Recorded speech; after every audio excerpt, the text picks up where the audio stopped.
බලන්න අපි යනවා සදිශ සංඛ්‍යා දැන් අපි ඉවර කරන්නේ නිරීක්ෂණය කරලා කොහොමද එකතු කරන්නේ කියලා. දැන් අපි යනවා සංඛ්‍යා රේඛාව පාවිච්චි කරලා එකතු කරන්න. හරි. සංඛ්‍යා රේඛාව අදින්දී මම මේ කියන දේවල් ගැන සැලකිලිමත් වෙන්න ඕනේ. හරි. රූල් පොතේ නම් අවුලක් නැහැ. හැබැයි රූල් නැති, හරි, කොටු නැති, හරි. එකක අදිනවා නම් අඩි රූල කියලා සෙන්ටිමීටර් ගාන හරියට ලකුණු කරගෙන අදින්න ඕනේ. හරි. මතක තියාගන්න සංඛ්‍යා රේඛාවක් අදිද්දී එක ළඟ තියෙන සංඛ්‍යා හැම එකක් අතරම පරතරය සමාන වෙන්න ඕනේ. හරි. ඒක ඔළුවේ තියාගන්න. හරි. ඒක ඔළුවේ තියාගන්න ඕන දෙයක්. හරි. අනිවාර්යයෙන්ම සමාන වෙන්න ඕනේ. හරි. මෙන්න මෙන්න බෑ. එක මෙහෙ දෙක මෙහෙ තුන හරි. කොහොම බෑ. හරි. සමාන වෙන්න ඕනේ හැමතැනම. හරි. එක දෙක අතර පරතරය මෙච්චරක් නම් 2යි 3යි අතර පරතරයක් ඒ වගේම වෙන්න ඕනේ. හරි. ඒ නිසා මොන ඔළුවේ තියාගන්න ඒක. හරි. හරි. දැන් අපි අන්තිමේ එකින් එක හරි සංඛ්‍යා රේඛාවක් ඇඳලා කොහොමද වැඩේ කරන්නේ කියලා බලමු. හරි. ධන 3යි ධන 1යි. හරි. ඔයාලට තේරෙනවා? ධන 3යි ධන 1යි. හරි. 3යි 1යි එකතු කරාම කීයද එන්නේ? 4 නේද? දෙන්නම දාන්නේ. එහෙනම් ධන 4යි කියන්නේ. හරි. එහෙනම් අපි මෙහෙම කරමු. මේකකුත් දාමු. බිංදුව 1 2 3 4 5. දකුණු පැත්තට ඊසත් දාන්න අමතක කරන්න එපා. ඒ කියන්නේ සංඛ්‍යාවල වැඩි වෙන පැත්ත. ඒක අපි අනිවාර්යයෙන්ම දාන දෙයක් සංඛ්‍යා රේඛාව. ඒක දාන්න. හරි. මම ඒකයි 5 වෙනකන් යන්නේ. අපි මම මේක හිතුවා මෙතනින් ධනයි ධනයි ඕගොල්ලෝ දන්නවා දැන්. ධනයි ධනයි නම් 2 3 1 එකතු වෙනවා 4යි ධන 4යි කියලා දන්නවා. මම ඒකින්ද හිතලා බලලා 5 වෙනකන් යන්දා. ඉතින් ඒක උත් දැම්ම නිකන් අවශ්‍යම නැහැ. හරි. දැම්මොත් දාලා තියෙමු. හරි. දැන් බලන්න හැම වෙලාවෙම එකතු කරන්න පටන් ගන්න බිඳුවේ. බිඳුවෙන් ධන 3ක්. ධන කියන්නේ දකුණට. දකුණට ධන දකුණට 3ක්. 1යි 2යි 3යි මෙතනම යන්නේ. හරි. ඔන්න ගියා. 3ක් ගියා. ආයි එයාට ඕනේ ධන එකක්නේ. ධන කියන්නේ දකුණට ඉන්න තැන දකුණට ආයි එකක්. හරි. දැන් නැවතුනේ කියන්නේ අපේ උත්තරේ අවසාන පිළිවීම ධන 4යි උත්තරේ ධන 4යි. අපි මේක බලලා ගන්න පුළුවන්. මේ සංඛ්‍යා රේඛාවක් සම්පූර්ණ කරන්න ආවොත් ඔයාලට මේක පුළුවන් වෙන්න ඕනේ. හරි. ඒ නිසා මතක තියාගන්න කරන විදිහ. ඊට පස්සේ නතර වෙච්ච තැනට යටින් අපි ගන්නවා මොන තරයක්ද? ඊතරය. බිංදුව ඉඳලා නතර වෙච්ච තැනට. ඊතරය දාන්න. හරි. ඊතර වල කැටි දාන්නේ අමතක කරන්න එපා ළමයි. හරි. හරි. ඔන්න ඔහොම තමයි කරලා ලස්සන වැඩ. හරි. දැන් ඔයා මේක දන්නවා දෙන්නම ධනයි නම් 4යි එකතු වෙනවා 5යි. එහෙනම් අපිට 5 වෙනකන් සංඛ්‍යා රේඛාව 5 වෙනකන් යන්න හරි. හරි. එහෙනම් අපි අදිමු. හරි. පින් එකක් දාමු. බිංදුව පරතර සමාන වෙන්න ඕනේ. 1 2 3 4 5 6 වෙනකම් මම යන්දා. එකක් වැඩිපුර ගත්තා. හරි. දැන් බලන්න. දැන් අපි යන්න ඕනේ ධන 4ක්. හැම වෙලාවෙම පටන් ගන්න බිංදුවෙන්. ඒක ඔළුවේ තියාගන්න.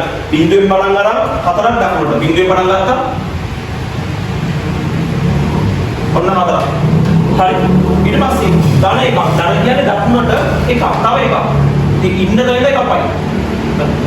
4 1යි පයි අපි දන්නවා. හරි. දැන් සංඛ්‍යා රේඛාව වලින් ඉන්න විදිහට ඔක දන්නවා. දැන් හරි. වැඩේ හරි. 4 වෙච්ච තැනට යටින් ඊතරයක් ගන්න. හරි. මොන 5යිද? උත්තරේ ධන 5යි. හරි. බලන්න. ඊළඟට මේක බලන්න. ඔයා දන්නවා 6යි 2යි එකතු කරාම දෙන්නම ධන නම් උත්තරේ ධන 8යි. දෙන්නම ධනනේ. හරි. එහෙනම් අපි යමු. 8 වෙනකම් අනින්න ඔළුවේ තියාගන්න මේක. ත්‍රිමේක බිංදුව 1 2 3 4 5 6 7 අපි එකක් පොණේ 8යි. හරි. 8 වෙනකම් ගත්තා. මුලින්ම ධන 6යි ධන කියන්නේ දකුණට බිංදුවෙන් පටන් ගන්න 6ක් දකුණට 6 වෙනකම් යන්නේ 1යි 2යි 3යි 4යි 5යි 6යි ඔන්න ගන්න ආයි ධන දෙකක් කියන්නේ දකුණට දෙකක් ඉන්නතන දෙකක් 1යි 2යි හරි දැන් නැවතුනේ තමයි උත්තරේ නැවතුනේ ධන 8න් එන උත්තරේ මොනවාටයිද ධන 8යි බිංදුවේ ඉඳලා ධන 8ට ගන්න හරි ඊළඟට තමයි අපි යන්නේ මේකට. දැන් ධන ටික ඉවරයි. දෙන්නම දන්නවා ඒක කරා දාලා දෙන්නම දෙන්නම ඉරනම් දින ලකුණු සලකන්නේ නැහැ. 3යි 2යි එකතු කරනවා 5යි. ඍණ 5යි. පාඩ දෙන්න ඕන දැන් ඍණ තියෙන්නේ බිංදුවෙන් වම් පැත්තේ. එහෙනම් මේ පැත්තට ඍණ 5ක් ඉන්න ඕන. හරි.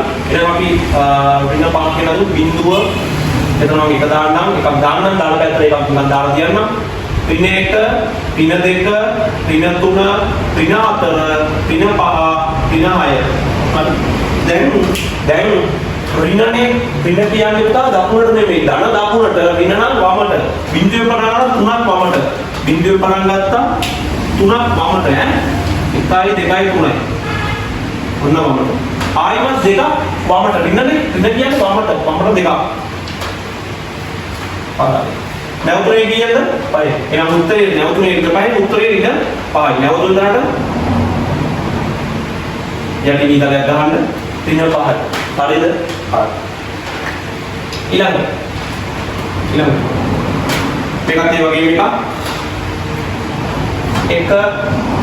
බිඳුව වට පේනවා ඍණයි දෙන්නම ඍණයි නම් ඒක වගේම මේකට සෙට් වෙනවා. පේන එකයි ඍණ 4යි ඍණ 5යි. හරිද? ඍණ 5 වෙනකම් සංඛ්‍යා රේඛාව අදින්න ඕනේ. ඍණ 6ක් වෙනකම් අපි ගමු. ඍණ 1 පරතර සමාන වෙන්න ඕනේ. ඍණ 3 ඍණ 4 ඍණ 5 ඍණ 6. හැම වෙලාවෙම එකම දේ මතක් කරන්නේ හරියටම වැඩි වෙන්න ඕනේ. ඒක නිසා. හරි. දැන් ඍණ කියන්නේ වමට ඉන්න තැන ඉඳන් වමට එකක් පයින්. ඉන්න තැන ඉඳන් වමට එකක්. හරි. ආයි ඍණ 4. ආයි වලට වමට 4ක්. 1යි 2යි 3යි 4යි. ඔයගොල්ලෝ දන්න උත්තරේ ඍණ 5යි කියලා 5යි ගන්න යන තුනක්. දැන් උත්තරෙට යටි නීතලයක් ගන්න. හරි. ඊතල දාන එක අනිවාර්යයි යන පැත්තට. හරි. එහෙනම් උත්තරේ ඍණ 5යි. හරි. මේකත් බලමු. දේසි සංඛ්‍යා රේඛාව අඳිමු අපි. හරි. ඍණ 3ක් තියෙන්නේ මෙතන එකක් දාමු. බිඳුව ඍණ 1 ඍණ 2 ඍණ 3 ඍණ 4ක් වෙනවා මම ගත්තා. හරිද? අර ළමයි. හරි. ඊළඟට මොකද කරන්නේ? ඍණ මුලින්ම තියෙන ඍණ 2නේ. හරි මුලින්ම තියෙන ඍණ. බිඳුවේ මනාව ඍණ කියන්නේ වමට බිඳුවේ වමට දෙකක්. 1යි 2යි.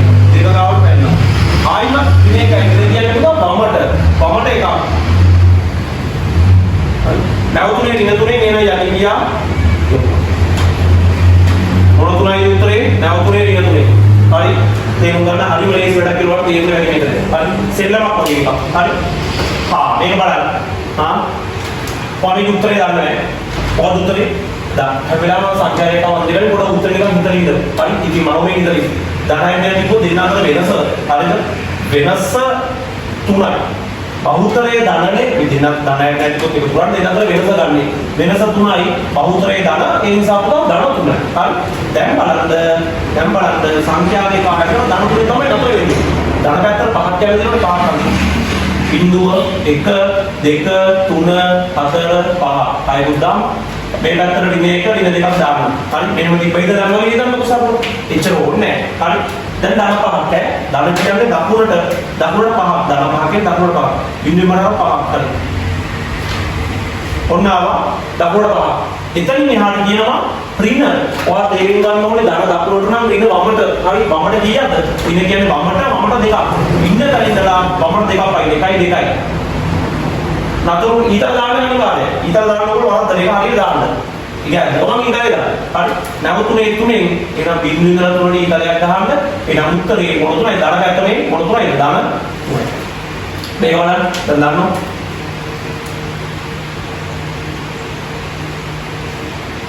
උත්තරේ ගන්න ඕන. ධන කියන්නේ මොකද දෙන්න අතර වෙනස 3යි 5යි 2යි අතර වෙනස 3යි බහුතරේ ඍණ 3යි. ඒ නිසා ඍණ පැත්තට ඍණ අපි අන්තිම ඍණ 1යි ඍණ 2යි ඍණ 3යි ඍණ 4ක් අනිත් මේ පැත්තට 1යි 2යි 3යි 4ක් අනිත්. දැන් බලන්න ධන 2යි ධන කියන්නේ පුතා දකුණට. හරිද? දකුණට බිඳුවේ මනාව දෙකක් පැන්නා. ඔන්න පැන්නා. ඊට පස්සේ ඊළඟට ඍණ කියන්නේ වමට 5ක්. ඉන්න තැන ඉඳලා 5ක් ඈ. ඉන්න තැන ඉඳලා 5ක්. නැවතුන ඉඳලා 5ක්. 1යි 2යි 3යි 4යි 5යි. ඒ කියන්නේ මොන තුනටද ඍණ 3ට. හරි. දැන් බිඳු ඉඳලා පටන් ගත්ත දැනට ගහන්න. උත්තරේ ඍණ 3 නැවතුනේ. එහෙනම් උත්තරේ ඍණ 3යි. ඔයගොල්ලෝ ඒක බලලා ගන්නත් දන්නවා. ධනය නැතිව වෙනස් 3යි බහුතරේ ඍණ 3යි. හරි. ඊළඟට බලන්න අන්තිම එක සංඛ්‍යා රේඛාව. ධන 1යි ඍණ 1යි මේක නම් ගොඩක් ඕනේ. දෙකක් අදිනවා මේ පැත්තට ඍණ 1යි ඍණ 2ක් අදිනවා. කියන්නේ මොකද්ද? ධන 1ක්. ධන කියන්නේ දකුණට. බිඳුවේ පටන් ගන්න දකුණට එකක් කොන්න පැන්න. ඍණ කියන්නේ වමට. ඒ ඉඳලා ආයි වමට එකක් පයින්න. වමට එකක් නෑ. ඍණ කියන්නේ වමටනේ. ආයිම පටන් ගන්න තැනම. ඒ කියන්නේ උත්තරේ බිඳුවේ නැවතුනේ උත්තරේ කියන. හරි. ඔන්න ඔහම තමයි සත්‍ය සංඛ්‍යා රේඛාවෙන් එකතු කරන්නේ. හරි. ධන එකතු කරන විදිහ. හරි. ඍණ එකතු කරන විදිහ. ආයි බලන්න. හරි. ධන ඍණ එකතු කරන විදිහ. හරි. විභාග විදිහනවා. හරි. පළවෙනි වාරේ. හරි. එතන හොඳට බලන්න තේරුම් ගන්න වැඩේ කරන විදිහ. හරි. හරිම ලේසි වැඩක්. හරි. ඔයාලට මේක කරන්න පුළුවන්. හරිම ලේසි වැඩක්. ආයෙ බලන්න. එතකොට මේක හොඳට තේරෙයි. හරි.